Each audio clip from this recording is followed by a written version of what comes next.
You are listening to the Novel Writing Podcast, episode 184. I'm your host, Colleen Mitchell. Grab a cup, cozy up, and let's get to writing. Today we're going to talk about story structure from a high level. There are experts and teachers out there who have done deep dives into the nitty-gritty of story structure, including K.M. Weiland, Jessica Brody, and John Matthew Fox.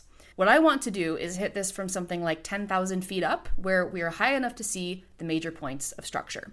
Every single story told on the planet has structure, whether you realize it or not. Even if you've never read a structure craft book, your story still has the elements of structure that are innate to human knowledge, because we are all natural storytellers, and everything in life is story. The purpose of studying structure craft is so that our stories flow well, don't have those pesky, saggy middles, they capture the attention of the readers we want to engage with our work, and so on. Structure is the skeleton of your book. It's what puts the right beats at the right moments, but doesn't really dictate what happens at those beats. Every story has some variation of exposition, an inciting incident, rising action, a climax, falling action, and resolution. That's the story structure chart we all learned in high school English, otherwise known as Freytag's Pyramid.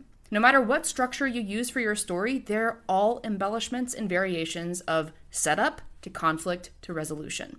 Some structures are easier to follow than others. Some work better for movies and TV shows than they do for books, and even though they all share common elements, they're not all created equal. That's why it's a good idea to understand what's out there and decide which is going to be the best fit for your story. Structure tells you the important parts of a story that have to exist in order for it to be satisfying. No reader likes finishing a book feeling unsatisfied at some level. Poor structure and poor author decisions can leave readers feeling cheated or let down, but a lot of the time those issues can be solved by taking a closer look at structure and doing the work to fix the beats that aren't working.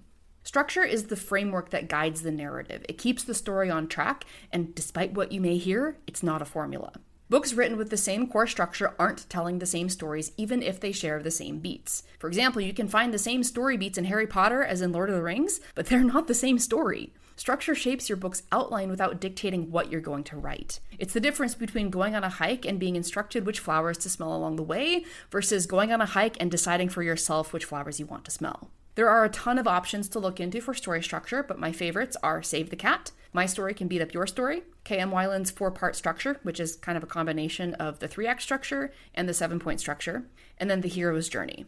Of course, there are others you can look into, and John Matthew Fox in particular has done a really great job covering different types of story structure on his YouTube channel, BookFox. Remember, if you've never read a structure craft book, you as a human still know how story structure works. But if you're finding issues with your pacing or saggy middle, consider looking deeper into how understanding story structure better can help improve what you write. That is it for today's episode. Thanks for joining me, and remember, the first draft is supposed to be garbage.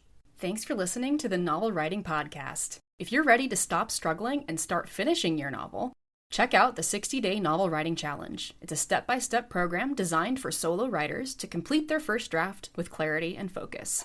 Visit the link in the description to learn more.